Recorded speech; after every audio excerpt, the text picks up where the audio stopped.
आज शाकंभरी पौर्णिमा, आज मांडरदेव गडावर काळूबाईची यात्रा। आज आपण पाहत आहोत या काळूबाई गडावर नेहमीप्रमाणेच मोठी गर्दी दाटली आहे। या काळूबाई गडावर या ठिकाणी मोठी रांग लागलेली आहे। भाविकांनी भरपूर अशी गर्दी केलेली आहे। या ठिकाणी जवळजवळ महाराष्ट्रातून नव्हे तर कर्नाटक, आंध्र प्रदेश, तामिळनाडू विविध राज्यातून या ठिकाणी भाविक येत असतात।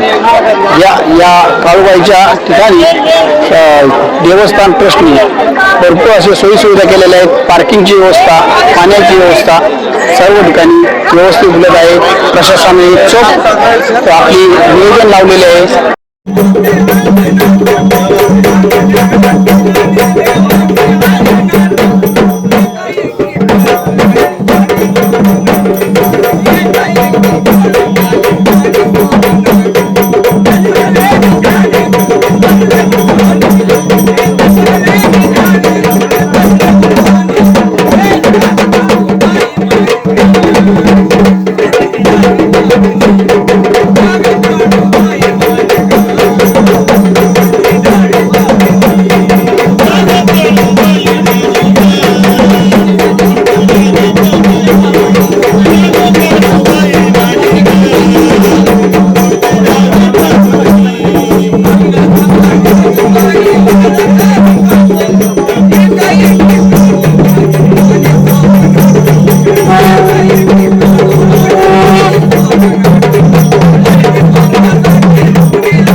नमस्कार, मी सोमनाथ गुरुजी, काळूबाई देवीचे मुख्य पुजारी। आज देवीच्या यात्रेचा मुख्य दिवस, आज शाकंभरी पौर्णिमा। शाकंभरी पौर्णिमा या दिवशी देवीनं रत्नासूर आणि लाक्यासूर या दोन्ही राक्षसांचा वध केला आणि विश्रांतीसाठी या मंदार पर्वतावर थांबलेली आहे। त्याच्यामुळे आज देवीच्या यात्रेचा मुख्य उत्सव साजरा केला जातो। आज गडावर 5 ते 10 लाख भाविक दाखल झालेले आहेत। जिल्हा प्रशासन, पोलीस, मांढरदेव देवस्थान तसेच ग्रामपंचायत मांढरदेव यांच्या उपक्रमामुळे, चांगल्या उपक्रमामुळे भाविकांना दर्शन उत्तम प्रकारे होत आहे, कुठला अडथळा होत नाही। तसेच घोर आणि वायू मार्गे रस्त्यांची कामंही उत्तम प्रकारे चालू आहेत। त्याच्यामुळे भाविकांना सहजपणे गडावर पोहोचता येते। तरी भाविकांना शांततेत दर्शन घ्यावं, देवीचा आशीर्वाद घ्यावा ही नम्र विनंती। लाखो भाविक या यात्रेदरम्यान येतात, त्यांच्यासाठी काय व्यवस्था करण्यात आली?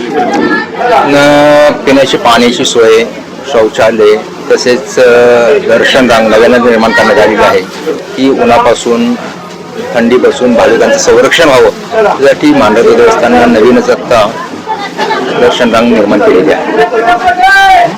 अल्फा स्टँडसाठी सातारा।